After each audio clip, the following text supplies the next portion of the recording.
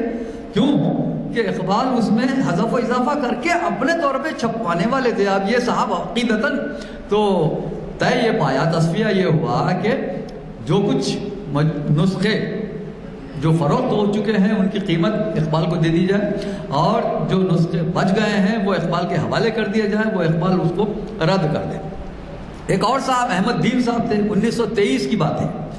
احمد دین صاحب نے بھی یہ کیا کہ اقبال سے ان کو بھی بڑی عقیدت تھی، تو ایک اقبال نام کا ایک مجموعہ چھپوا دیا، بڑا ضخیم۔ اور ان کے اچھا یہ جو اقبال کی نظمیں، غزلیں، جو کچھ بھی خطاط وغیرہ تھے، ان لوگوں نے مخزن جو چھپتا تھا لاہور سے، سر عبد القادر کا رسالہ اس سے، اور دیگر رسائل سے، زمانہ وغیرہ، جو جہاں جہاں اقبال کا کلام شائع ہوتا تھا وہاں سے لیے کر انہوں نے ایک ترتیب دے دیا تھا۔ تو یہ کام عبدالرزاق صاحب نے بھی کیا تھا، جو اقبال کو پسند نہیں آیا، اور یہی کام اسی نوعیت کا ایک کام احمد دین نے بھی کیا تھا۔ تو اقبال خفا ہو گئے۔ تو اب احمد دین نے دیکھیے، ان کو بھی اقبال سے بڑی عقیدت تھی، انہوں نے کہا کہ سارا جو مجموعہ تھا سارا ڈھیر کا ڈھیر لگا کے اس کو نظر آتش کر دیا۔ نہ بھائی اقبال کو پسند نہیں ہے تو جلا کے پھینک۔ تو چنانچہ پورا مجموعے، پورے ڈھیر کا ڈھیر جلا۔ میں 2-4 نسخے چونکہ نکل گئے تھے، تو وہ اتفاق سے اس میں سے ایک نسخہ مشفق خواجہ کے ہاتھ لگا، جو کراچی میں انہوں نے 1969 میں اس کو دوبارہ چھپوا دیا۔ یہ کہ بھائی ایک دیکھیے کیوں چھپوایا بھائی، جب اقبال جب اس کو پسند، یہ ہم کو معلوم کرنا یہ ہے کہ کیا چیزیں تھیں اور اقبال کے ذہنی ارتقاء میں یہ کیا منازل ہیں، یہ دیکھنے کے لیے۔ تو یہ ساری چیزیں، اچھا یہ ساری چیزیں ہمارے جو مطالعے میں آئیں، یہ ہے کلیات باقیات شعر اقبال۔ یہ ہے پروفیسر صابر کلوروی کراچی پشاور یونیورسٹی کے پروفیسر رہے ہیں، اور انہوں نے یہ مجموعہ، ان کا پی ایچ ڈی کا مقالہ ہے باقیات شعر اقبال، یعنی جو کلام غیر متداول، جو چیزیں اقبال کے متداول کلام میں نہیں ہیں، اور وہ انہوں نے ترتیب دی اور انہیں اسے ایک کتابی شکل میں دی۔ اس پر ان کو پی ایچ ڈی ملا 1983 میں۔ اور انہوں نے یہ کیا کہ یہ باقیات شعر اقبال تو وہ کتاب اس میں تحقیقات جمع کی، لیکن ایک اور اس مقالے کی اشاعت سے پہلے انہوں نے ایک کتاب اور شائع کی، کلیات باقیات شعر اقبال۔ یہ انہوں نے یہ کیا کہ اس میں ایسی تمام تحقیقات جو اقبال نے رد کی، اشعار، نظمیں، وہ ساری جمع کر دی۔ تو جو 750 اشعار ان کو ملے، تو اس کو تو اپنے مقالے، پی ایچ ڈی کا مقالے میں شامل کر لیا، لیکن ایک کچھ نظمیں ایسی بھی ان کی دریافت ہے، وہ جو ہے اس میں کلیات باقیات شعر اقبال میں شائع کی۔ اور یہ جو کلیات باقیات شعر اقبال ہے، ہمارے ہاں ہندوستان میں 2005 میں شائع ہوا، ایجوکیشنل پبلشنگ ہاؤس والوں نے شائع کیا۔ اسی حوالے سے میں گفتگو کر رہا ہوں۔ اقبال، اب آئیے متروکات، ذہن میں رکھیے متروکات اقبال، یعنی جو کلام اقبال نے رد کر دیا، متروک کر دیا، جو متداول دیوان میں نہیں ہے، ان کے مجموعوں میں نہیں ہے۔ اقبال، اس سے پہلے میں شاید عرض کر چکا ہوں کہ ایکس شاعر کے نام سے اقبال نظمیں لکھا کرتے تھے اخبارات میں۔ ایکس شاعر، ایکس مانے لا، اردو میں کہتے ہیں نا لا، تو وہ ریاضی کا قاعدہ، تو ایکس شاعر، تو ایکس شاعر کے نام سے، جیسے اکبر الہ آبادی بھی لکھتے تھے، ایک وکیل کے نام سے بعض نظمیں اس میں لکھتے تھے جو شائع ہوتی تھی، کیونکہ وہ سرکاری ملازم تھے، اپنا نام دینا نہیں چاہتے تھے، اسی وجہ سے ایک وکیل یوں لکھتے تھے۔ تو اقبال بھی ایکس شاعر کے نام سے انہوں نے کچھ نظمیں لکھی ہیں۔ ایسی 12 نظمیں پروفیسر صابر کلوروی کے ہاتھ لگی، انہوں نے 12 نظموں کا اپنے مقالے میں ذکر کیا۔ تو متروکات کا سلسلہ وہاں سے شروع ہوتا ہے کہ 12 نظمیں اقبال کی ایکس شاعر کے نام سے لکھی ہوئی ملتی ہیں، جو مختلف اخبارات وغیرہ میں شائع ہوئی۔ آئیے آگے بڑھتے ہیں۔ عزیز احمد، ہمارے ہاں عزیز احمد، پروفیسر عزیز احمد عثمانیہ یونیورسٹی میں انگلش کے پروفیسر تھے، اور حضور نظام کی بہت در شہوار کے سیکریٹری بھی رہے، اور بڑی قابل شخصیت، بہت قابل شخصیت۔ میں اکثر کہتا ہوں کہ اردو شاعری میں علامہ اقبال سے بڑا کوئی شاعر نہیں گزرا، میر غالب اپنی جگہ، لیکن اقبال کے پاس ایک فن ہے، ایک فکر ہے، ایک مقصد ہے، بے مقصد شاعری نہیں کی اقبال نے۔ تو اقبال، اور بہت پڑھے لکھے آدمی کا نام ہے اقبال۔ تو اقبال کے بارے میں نے اس سے پہلے بھی کہا ہے کہ اقبال سے بڑا شاعر کوئی نہیں ہے۔ میں تو میر و غالب سے بھی زیادہ اقبال کو اہمیت دیتا ہوں۔ ان کی شاعری اپنی جگہ، عقائد کی بات نہیں کر رہا ہوں میں، اقبال کے عقائد سے میں متفق نہیں ہوں۔ تو اقبال کی شاعری کے بعد اقبال کی شاعری، یعنی اتنی پاورفل شاعری اقبال نے کی ہے، اتنے، اور پھر زبان و بیان پر جو دسترس اقبال کو ہے، اتنی دسترس تو کسی شاعر کو، اردو کے کسی شاعر کو نہیں۔ غالب نے فارسی میں شاعری کی، بہت کی، لیکن اقبال نے بھی فارسی میں بہت شاعری کی، تقریباً 7-8 مجموعے اقبال کے بھی فارسی میں ہیں۔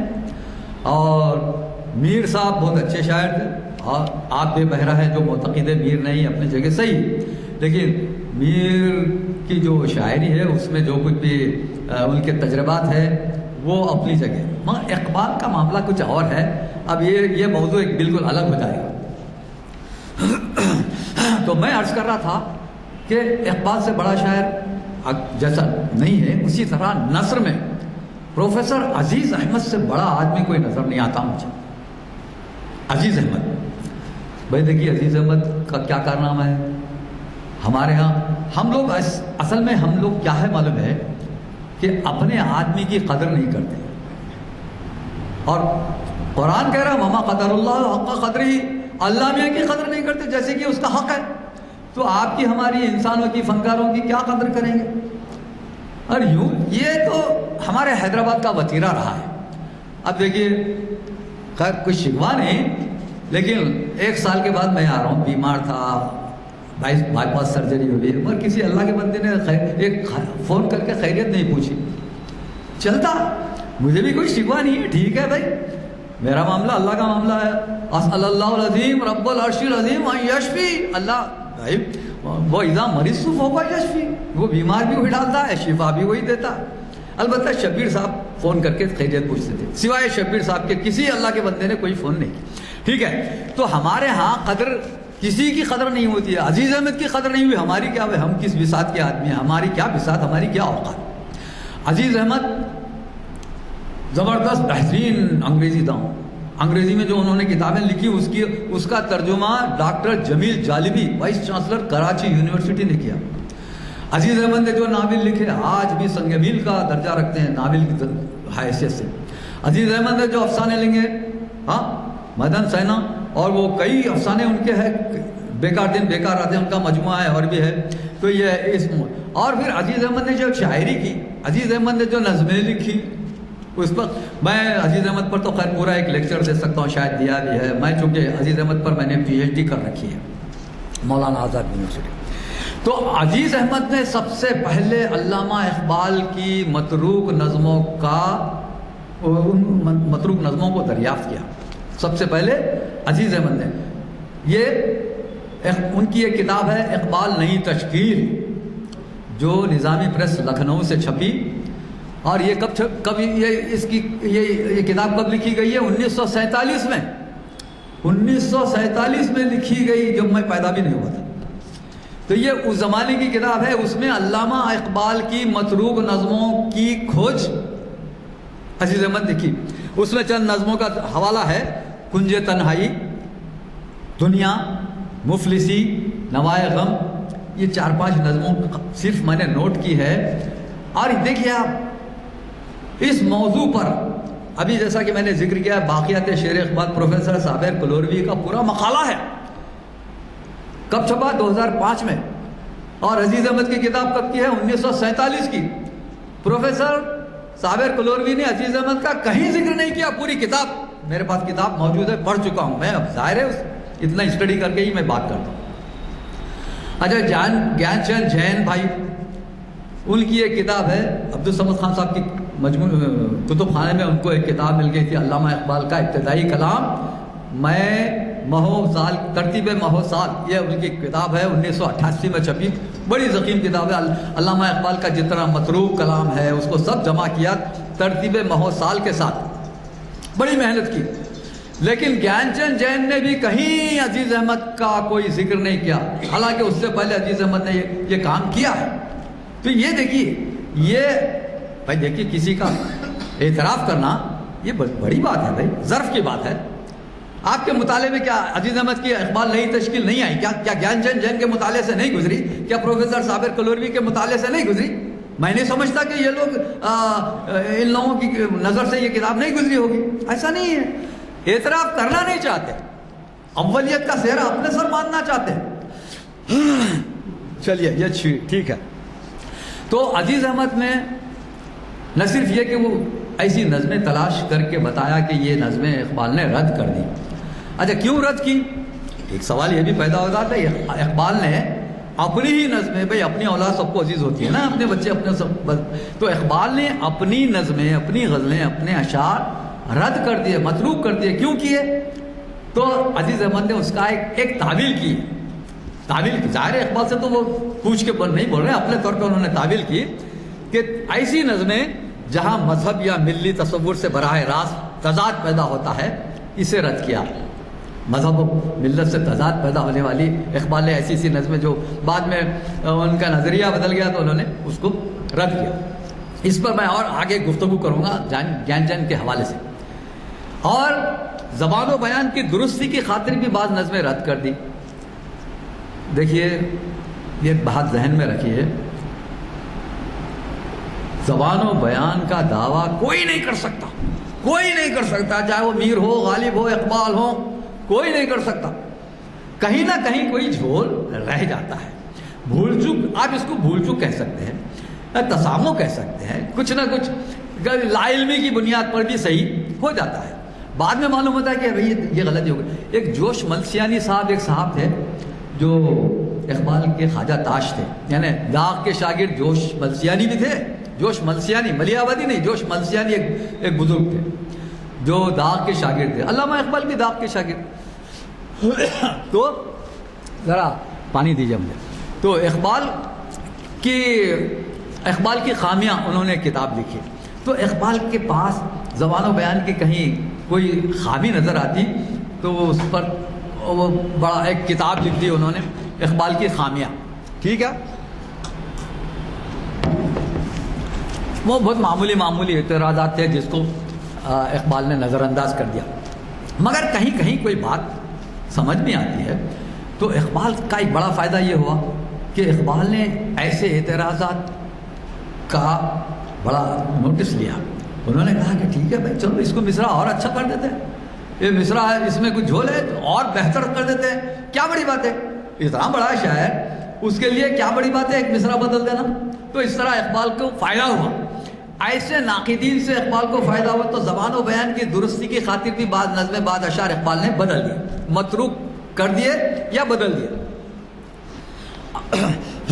اور عمرہ کی شان میں جو قصیدے اقبال نے لکھے تھے، جیسے کشن پرساد کی شان میں، یا ہمارے نظام صاحب میر عثمان علی خان کیونکہ وہ ہائی کورٹ کی ججی کے بڑے طلبگار تھے، اس کی خاطر انہوں نے بس پاپڑ بیلے اور عثمان صاحب نظام عثمان علی خان کی اس کا قصیدہ لکھا، کشن پرساد کا قصیدہ لکھ کے کوشش کی کہ ذرا آپ کوشش کیجئے. اور سر علی امام تھے جن کے بارے میں معلوم ہوا تھا کہ وہ کچھ ذمہ دار ہے، ہائی کورٹ کا جج مقرر کرنے کا اختیار کچھ رکھتے ہیں، تو ان کی شان میں بھی ایک قصیدہ لکھا. یہ سارے قصیدے جو کچھ تھے وہ رموز بے خودی میں پہلی اشاعت میں ہے، وہ بعد میں انہوں نے سب رد کر دیے. قصائد جتنے تھے، چاہے وہ کشن پرساد کی شان میں ہو، عثمان علی خان کی ہو، سر علی امام ہو، اور جو بھی تھے وہ سب رد کر. جارج پنجم کا بھی قصیدہ لکھا تھا اقبال نے. ٹیگور صاحب نے رابندر ناتھ ٹیگور نے قصیدہ لکھا تو وہ تو قومی ترانے کی طرح آج بھی پڑھا جا رہا. اور اقبال نے بھی قصیدہ لکھا، وہ انہوں نے رد بھی کر دیا. وہ کدھر گیا؟ آپ اس کو آپ تلاش کریں تو وہ رموز بے خودی میں مل جائے گا. تو یہ ساری چیزیں، تین چیزیں کیا ہے؟ زبان و بیان کی درستی کے لیے، اور قصائد عمرہ کی شان میں جو بھی قصیدے لکھے تھے، اقبال کا شاعرانہ شان نہیں تھے کہ یہ قصیدہ گوئی کریں، تو وہ رد کر دیے. اور جہاں مذہب و ملت سے بات کوئی ٹکراتی ہے تو وہ رد. تو تین بنیادیں عزیز احمد نے تلاش کی. اب اس پہ ہم جو ہے آگے اب بات اس پہ اور بھی بات کریں گے.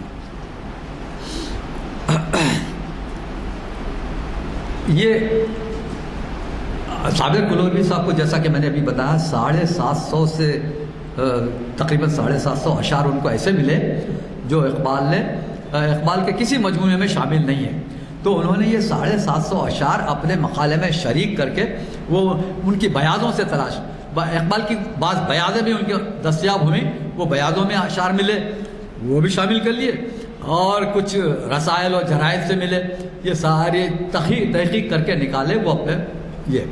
اور جو رد کر دیے گئے وہ جیسا کہ میں نے بتایا ایک کلیات باقیات شعر ایک باضابطہ انہوں نے شائع کیا. اپنا پی ایچ ڈی کے مقالے سے پہلے یہ کتاب آئی ان کی، تو اس میں بھی دیا، اگرچہ کہ ہندوستان میں وہ 2005 میں شائع ہوئی.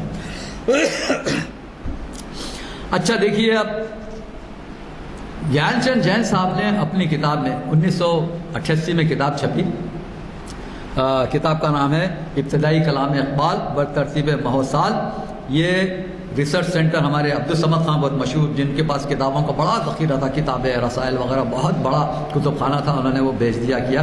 تو وہاں سے ان کو ایک ساری تفصیلات ملی تو اس کو ایک کتابی شکل میں انہوں نے دی. تو یہ جو کتاب ہے اس میں انہوں نے یہ لکھا کہ غلام رسول مہر کا حوالہ دیا. غلام رسول مہر جو اقبال کے ہم عصر بھی رہے، تو 19 سرود رفتہ ان کی ایک کتاب ہے، اس میں جو 1959 میں شائع ہوئی، 1959 میں شائع ہوئی. تو اس کے مقدمے میں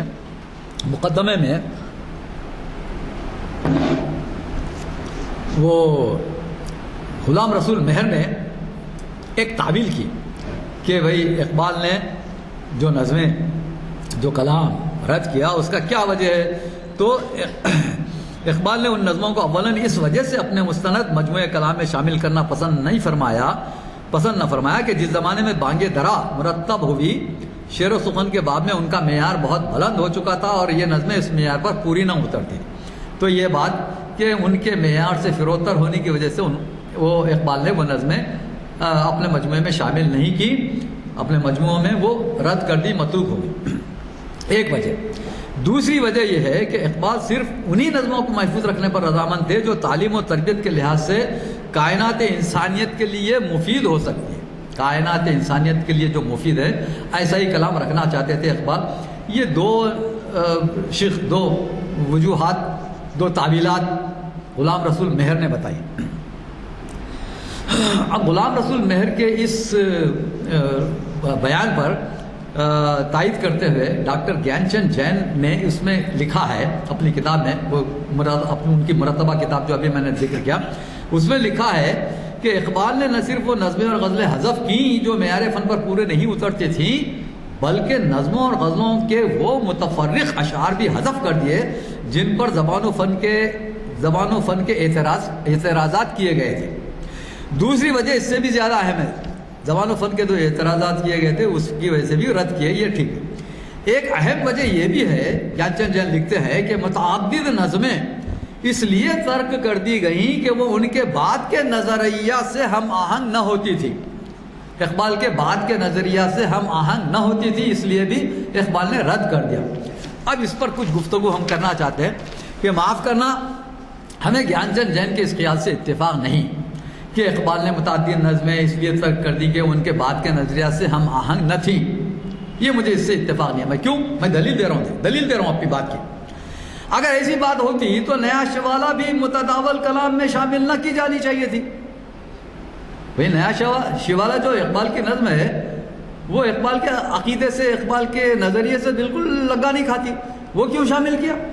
تو یہ گیان چند کا اعتراض جو ہے ان کے نظریات سے میل نہیں کھانے والی چیز نکال دیں، یہ اس سے اختلاف کرتے ہوئے میں کہہ رہا ہوں کہ اگر ایسا ہوتا تو نیا شوالا بھی متداول کلام باغ دینا میں شامل نہیں ہوتا، کیونکہ اس میں پیش کردہ نظریے سے اقبال نے انحراف کیا. اور اقبال کا جو ترانہ ہے سارے جہاں سے اچھا ہندوستان ہمارا، ہم بلبلیں ہیں اس کی، یہ گلستہ ہمارا، یہ بھی تو بچے کی زبان پر آج بھی پڑھا جاتا ہے نا. لیکن اقبال نے اس کے ایک ترانہ ملی بھی لکھا کہ چین و عرب ہمارا، ہندوستان ہمارا، مسلم ہے ہم، وطن ہے سارا جہاں ہمارا. تو یہ بھی تو لکھا نا اقبال، تو یہ بھی نظریہ بدل گیا نا اقبال کا. تو میں یہاں یہ عرض کرنا چاہ رہا ہوں کہ اسے نظریاتی اختلاف کی بجائے اقبال کے ذہنی ارتقاء سے تعبیر کرنا مناسب ہے. اقبال کے ذہنی ارتقاء سے اس کو تعبیر کرنا چاہیے. ایک شعر یاس عظیم آبادی کا ایک شعر سنیے، بڑا دلچسپ ہے کہ کبھی چھوڑی ہوئی منزل بھی یاد آتی ہے رہروں کو، کبھی چھوڑی ہوئی منزل بھی یاد آتی ہے رہروں کو، پلٹ کر ایک سلام شوق کر لیتا ہوں منزل سے. کبھی چھوڑی ہوئی منزلیں ہیں اقبال کی، کبھی چھوڑی ہوئی منزل بھی یاد آتی ہے رہروں کو، پلٹ کر ایک سلام شوق کر لیتا ہوں منزل سے. اگر کلیات اقبال اردو اور فارسی کا اس نظریے سے اگر جائزہ لیا جائے تو کئی تخلیقات ایسی نکل آئیں گی جو اقبال کی ابتدائی فکر کی غماز ہیں اور جن سے اقبال نے بعد میں اعراض کرتے ہوئے بہتر روش اختیار کی. اقبال کے مطابق، اقبال کے خیال کے مطابق بہتر روش کی وجہ سے انہوں نے بہت ساری ابتدائی نظمیں رد کر دی. اب آئیے اور اس سلسلے میں آگے بڑھتے ہیں. اسرار خودی میں اقبال نے حافظ شیرازی کے خلاف 34 اشعار لکھ کر اس سے ملک و ملت کو ہوشیار اور خبردار رہنے کی تلقین کی تھی. حافظ سے ہے نا بھائی، الحذر از حافظ بادہ گسار، جامش از زہر اجل سرمایہ دار. یعنی حافظ سے بہت ہوشیار رہنے کی ضرورت ہے. اس کا جو جام ہے، اس کی جو شراب ہے، اس کی یعنی مطلب ایک شاعری جو ہے وہ موت کی نمائندہ ہے. جامش وہ تو اس کا جام، از زہر اجل یعنی موت کے زہر سے بھرا ہوا ہے.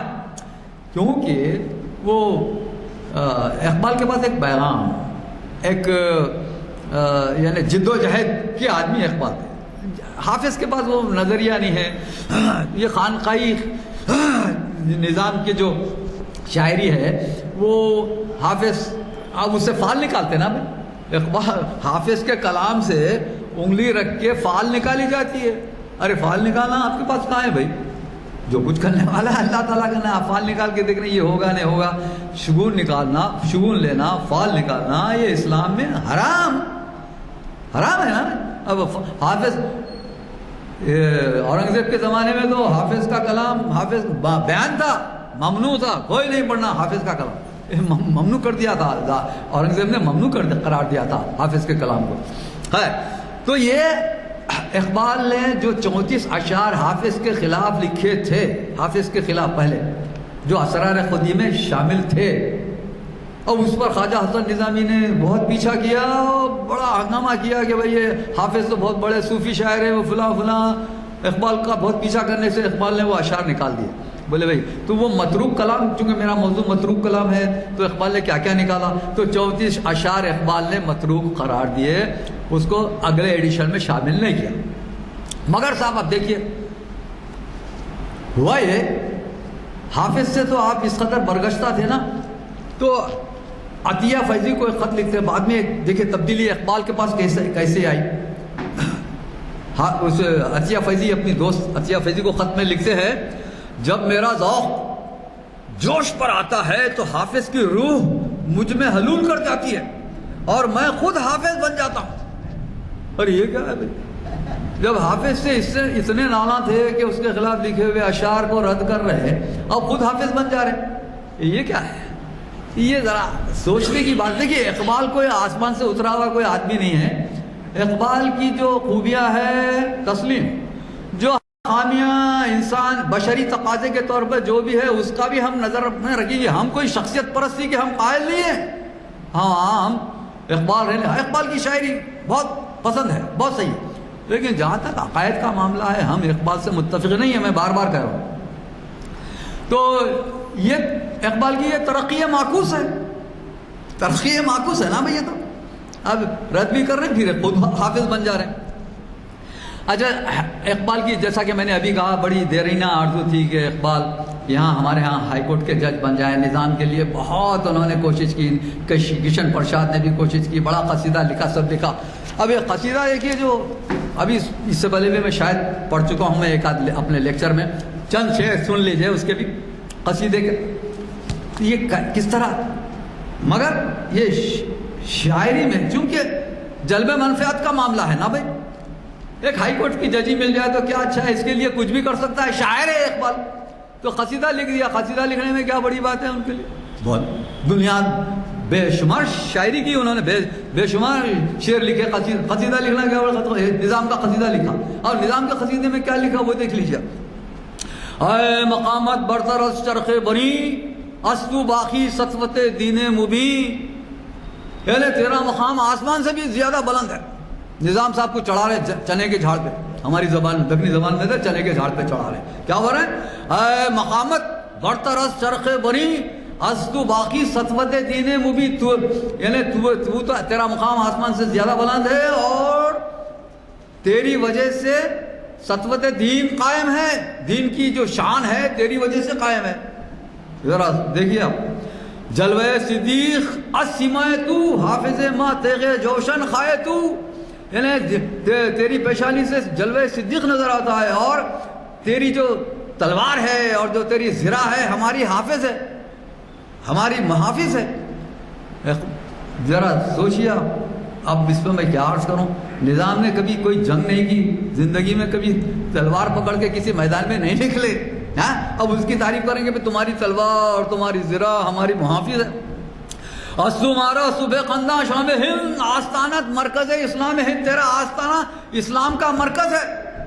اب آپ تو خود جانتے ہیں، نظام کو بھی جانتے ہیں، میرے سے زیادہ آپ جانتے ہیں، ہاں تو جو بزرگ ہیں وہ جانتے ہیں، میں بھی جانتا ہوں نظام کیا تھے کیا نہیں، ہاں اچھا اس کے بعد دوش ملت زندہ از امروز تو، تابعین برق کہن از سوز تو، یعنی ملت کا کل آج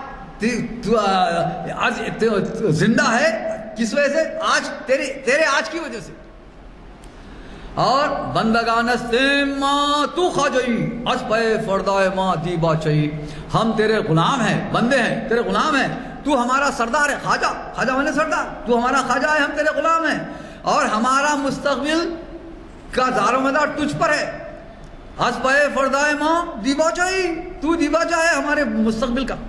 گوہر امرا شوخیش بیکار کر، تا گریبان صدورا چاک کر، یعنی تیری شوخی کیا ہے کہ تا گریبان صدورا چاک کر، یعنی جس طرح سیپی کا چاک کر کے نکلتا ہے تو اس میں اسی طرح شوخی، اور اس کے پیش سلطان ہی گوہر آبردام، تیرے پیش سلطان ہی گوہر آبردام، قطرہ خون جگر آبردام، میں نے تیرے سامنے اپنا قطرہ خون جگر ایک موتی کی طرح لا کے پیش کر دیا۔ یہ نظام کی تعریف، یہ قصیدہ رموز بے خودی میں شامل تھا، مگر اقبال نے اس کو متروک کر دیا، جیسا کہ دیگر قصائد کے ساتھ اس کو بھی نکال دیا۔ تو میرا موضوع کیا ہے؟ متروک، کلام متروک۔ اقبال نے جو کچھ زد کر دیا، متروک کر دیا. تو یہ بھی ایک قصیدہ تھا، کام نہیں بنا، جشن نہیں بن سکے. اب اس کا قصیدے کی وجہ کیا رہ گئی، جواز کیا رہے گا، نکال کے پھینک دیا. اچھا دیکھیے ان کے بارے میں انہوں نے کہا کہ تجھ سے دین کی سطوت، دین کی شان باقی ہے. اقبال نے کہا نا، اے مقامات برطرس چرخ بری، آسمان سے بلند تیرا مقام ہے، اور آج تو باقی سطوت دین مبین تیرے کی شان و شوکت تجھ سے باقی ہے. تو عثمان نے بھی ایک شعر کہا تھا، ہمارے نظام صاحب نے، کہ سلاطین سلف سب ہو گئے نظر اجل عثمان، مسلمانوں کا تیری سلطنت سے ہے نشاں باقی.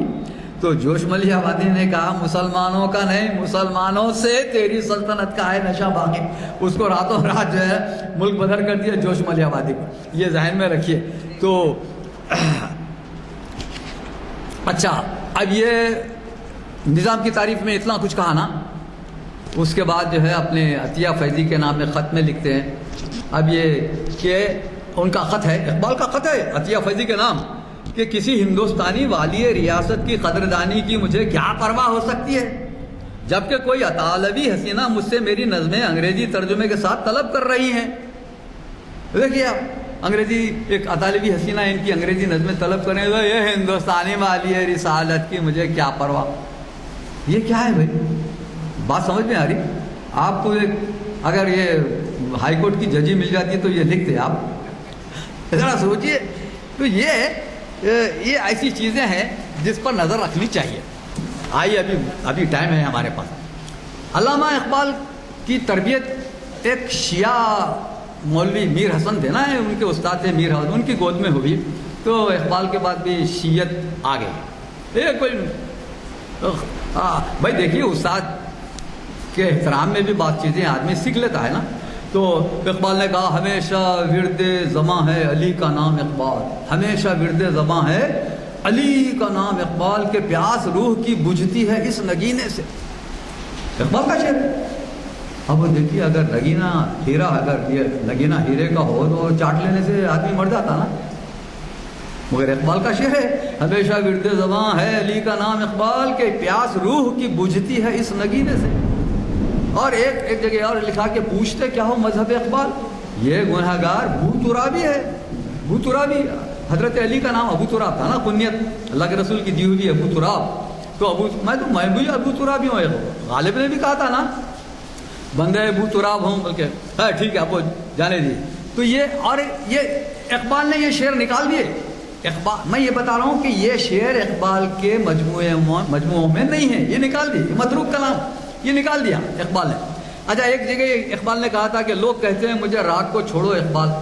راگ، بھائی اقبال جو ہے طوائفوں کے بعد بھی جاتے تھے، راگنیوں سے بھی دلچسپی تھی. یہ کوئی نئی بات نہیں، اس زمانے کا جتنا بھی بڑے سرمایہ دار تھے، شاعر ادیب تھے، سب جاتے تھے. اقبال جاتے تھے تو کیا کوئی نئی بات نہیں ہے. تو اقبال کا شعر ہے، لوگ کہتے ہیں مجھے راگ کو چھوڑو اقبال، راگ ہے دین میرا، راگ ہے ایمان میرا. اب راگ دین ایمان راگ کو سمجھنے والا ہے اقبال. ظاہر ہے یہ شعر اقبال کے شایان شان نہیں ہے نا، اقبال نے نکال دیا شعر. اچھا ہی کیا نا، اچھا کیا نا بھائی. راگ اور ایمان، اگر راگ کو اپنا دین و ایمان سمجھنا کوئی اچھی چیز تھوڑی تھی، اقبال نے اس کو رد کر دیا. بھائی ابتدائی زمانے میں کچھ ایسی چیزیں ہوتی ہیں، کبھی تفنن طبع کے طور پہ کچھ کہہ لیتے ہیں کچھ. اچھا انجم بھائی صاحب آپ باہر تک بات کیجیے. انجمن حمایت الاسلام لاہور میں بعض نظمیں پڑھی گئیں. نالے یتیم ایک بڑی نظم تھی، 36 بند کی مسدس کے فارم میں. تو وہ 36 مگر اقبال نے وہ نکال دی. یتیم کے تعلق سے وہ مدد کرنا، اس کی پرورش میں حصہ لینا کرنا، یہ اچھی چیز ہے یہ، مگر وہ بڑی طویل نظم 36 بند کی نظمیں اقبال وہ نکال دی. اچھا اور ایک چیز اور ہے، ملکہ وکٹوریہ 22 جنوری 1901 کو ملکہ وکٹوریہ کا انتقال ہوا. 1901 جب اقبال کی عمر بڑی مشکل سے 24 سال رہی ہوگی. تو اس زمانے میں اس کے دوسرے ہی دن، اس کے انتقال کے دوسرے دن محرم شروع ہو رہا تھا.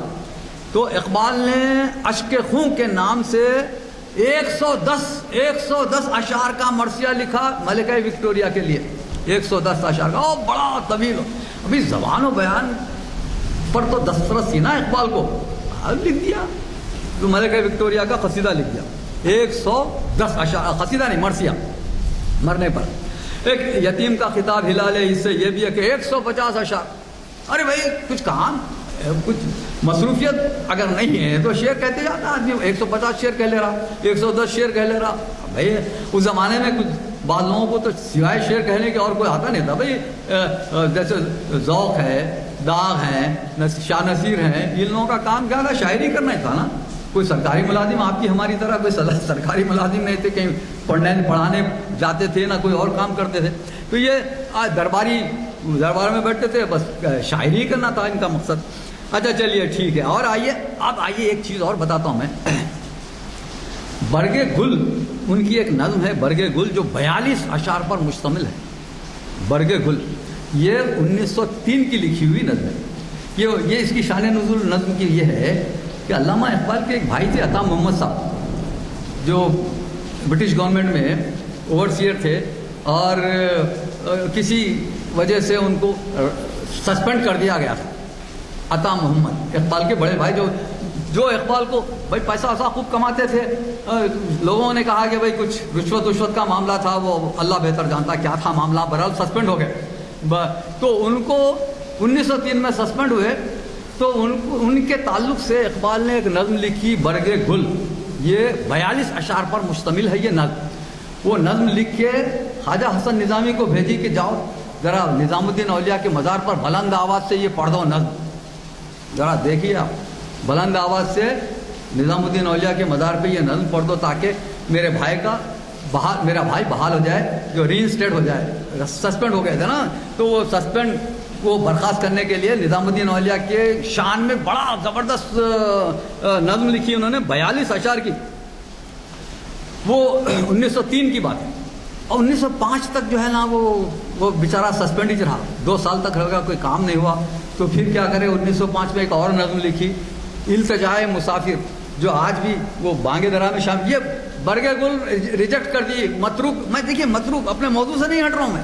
یہ نظم برگ گل متروک کر کے، رد کر کے ایک اور نظم لکھی 1905 میں، اکتوبر 1905 میں، التجائے مسافر، جس کے کچھ اشعار بانگے درا میں تو پورے اشعار پڑھیں، یہ بھی 36 اشعار پر مشتمل ہے. اس کے کچھ اشعار آج بھی جو ہے نا نظام الدین اولیاء کے مزار پر آپ کو مل جائیں گے. وہ اس میں جو 2-3 شعر آپ کو، فرشتے پڑھتے ہیں تجھ کو وہ نام ہے تیرا. فرشتے پڑھتے ہیں جس کو وہ نام ہے تیرا، بڑی جناب تیری فیض عام ہے تیرا، کرم کرم کے غریب الدیار ہے اقبال، مرید پیر نجف ہے غلام ہے تیرا. اور وہ آخری شعر یہ ہے کہ شگفتہ ہو کے کلی دل کی پھول ہو جائے، یہ التجائے مسافر قبول ہو جائے. اس کے بعد وہ انگلستان چلے جاتے ہیں. 1905 میں تو اقبال گئے نا، 1905 اور 5 سے 8 تک وہاں رہے. تو یہ بھائی کے التجا کے لیے بھائی کو نظام الدین اولیاء کے دربار میں سونپ کے کہ بھائی ذرا آپ دیکھ لیجئے، ان کو بحال کروا دیجئے، یہ کر کے وہ التجائے مسافر لکھی. مگر برگ گل جو تھی وہ رد کر دے کے یہ ایک نئی لکھی. ہاں اچھا آئیے اب ہم آخری اسٹیج پہ آتا بھی ٹائم ہے نا بھائی، 4 منٹ رہ گئے. اچھا ٹھیک ہے. چلیے ایک صاحب سے میں ابھی 2 منٹ میں ختم کرتا ہوں. ایک صاحب تھے، بہت بڑے رئیس تھے، ان کے بیٹے کا ختنہ ہوا. تو ختنہ پہ اقبال نے وہ مصرعے طرح دیا گیا تھا کہ بھائی اس پہ کچھ شعر کہے. تو اقبال نے 19 شعر کہے ختنے ان کی ختنہ کے موقع پر.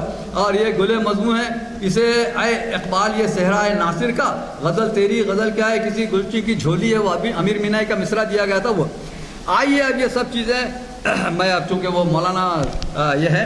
ایک چیز اور آخری میں عرض کرتا ہوں 1 منٹ میں. اقبال نے ایک پوری کتاب لکھی جس پر میرا لیکچر اس سے پہلے ہوا، تاریخ تصوف کے خلاف اقبال نے نوٹس جمع کرے، بڑا مسئلہ جمع کرا ہے، پوری کتاب لکھی 1916 میں. 1916 سے وہ کتاب اقبال کے مرنے تک 1938 میں انتقال ہوا، وہ شائع نہیں ہو سکی. اقبال کی ہمت نہیں ہوئی کہ اسے شائع کریں. تو وہ جو 1916 میں نوٹس لکھے گئے تھے تاریخ تصوف، اقبال نے کہا تھا کہ میں تصوف کے خلاف لکھ رہا ہوں، اور بہت ان کے خطوط ہیں کہ تصوف کے متعلق میں خود لکھ رہا ہوں. حافظ کی شاعری اور بالخصوص عجمی شاعری، مسلمانوں کی سیرت اور عام زندگی کے مضمون ہیں، وہ فلاں فلاں فلاں یہ، اور لوگ مجھے گالیاں دیں گے، مگر میں کیا پرواہ کرتا ہوں کسی کی، یہ سب چیزیں ہیں. تو یہ سب ہونے کے باوجود اقبال نے وہ کتاب شائع نہیں کی، وہ تاریخ تصوف ویسی ہی رہ گئی. ویسی ہی رہ گئی وہ. تو پروفیسر صابر کلوروی نے وہ تاریخ تصوف والے نوٹس جمع کر کے 1985 میں اسے شائع کیا. تو اقبال، میں آپ سے بتا رہا ہوں یہ شعر یہ نظمیں تو متروک کی ہیں. اقبال نے پوری ایک کتاب متروک کر دی، ایک کتاب رد کر دی، شائع نہیں کی. انہوں نے سوچا کہ بھائی اب کہاں مصیبت بول رہے ہیں، اب یہ جتنے صوفیہ ہیں نا ان کے پیچھے پڑ جائیں گے. تو اسی واسطے انہوں نے وہ پوری کتاب تاریخ تصوف کے نام سے جو کتاب ترتیب دی تھی وہ شائع نہیں کی، وہ ویسی ہی رہ گئی. اور حتیٰ یہ کہ اقبال کا انتقال ہو گیا 1938 سے. تو 1916 سے 1938 تک وہ کتاب شائع نہیں ہو سکی. ورنہ بھائی دنیا بھر کی کتابیں شائع ہوئی نا. اقبال کے شاعری کے مجموعے چھپے، reconstruction of religious thought in Islam English میں چھپا، اقتصادیات پر ایک کتاب چھپی. اقبال کی نظم میں شاعری میں فارسی میں کئی کتابیں چھپی. تو یہ تو اس طرح جو ہے نا اقبال کہ شاعری نظمیں تو چھوڑیے، ایک پوری کتاب اقبال نے رد کر دی. یہ میرا آخری بم یہ ہے اس پر. ٹھیک ہے. وآخر الدعوانا وان الحمد للہ رب العالمین. بسم اللہ الرحمن الرحیم. اللهم صل على محمد وعلى آل محمد كما صليت على إبراهيم وعلى آل إبراهيم إنك حميد مجيد. اللهم بارك على محمد وعلى آل محمد كما باركت على إبراهيم وعلى آل إبراهيم إنك حميد مجيد. ربنا آتنا في الدنيا حسنة وفي الآخرة حسنة وقنا عذاب النار. اللهم إني أسألك من فضلك أعوذ بالله من الشيطان الرجيم يا مقلب القلوب ثبت قلبي على دينك واتباع رسولك. وآخر دعوانا الحمد لله رب العالمين.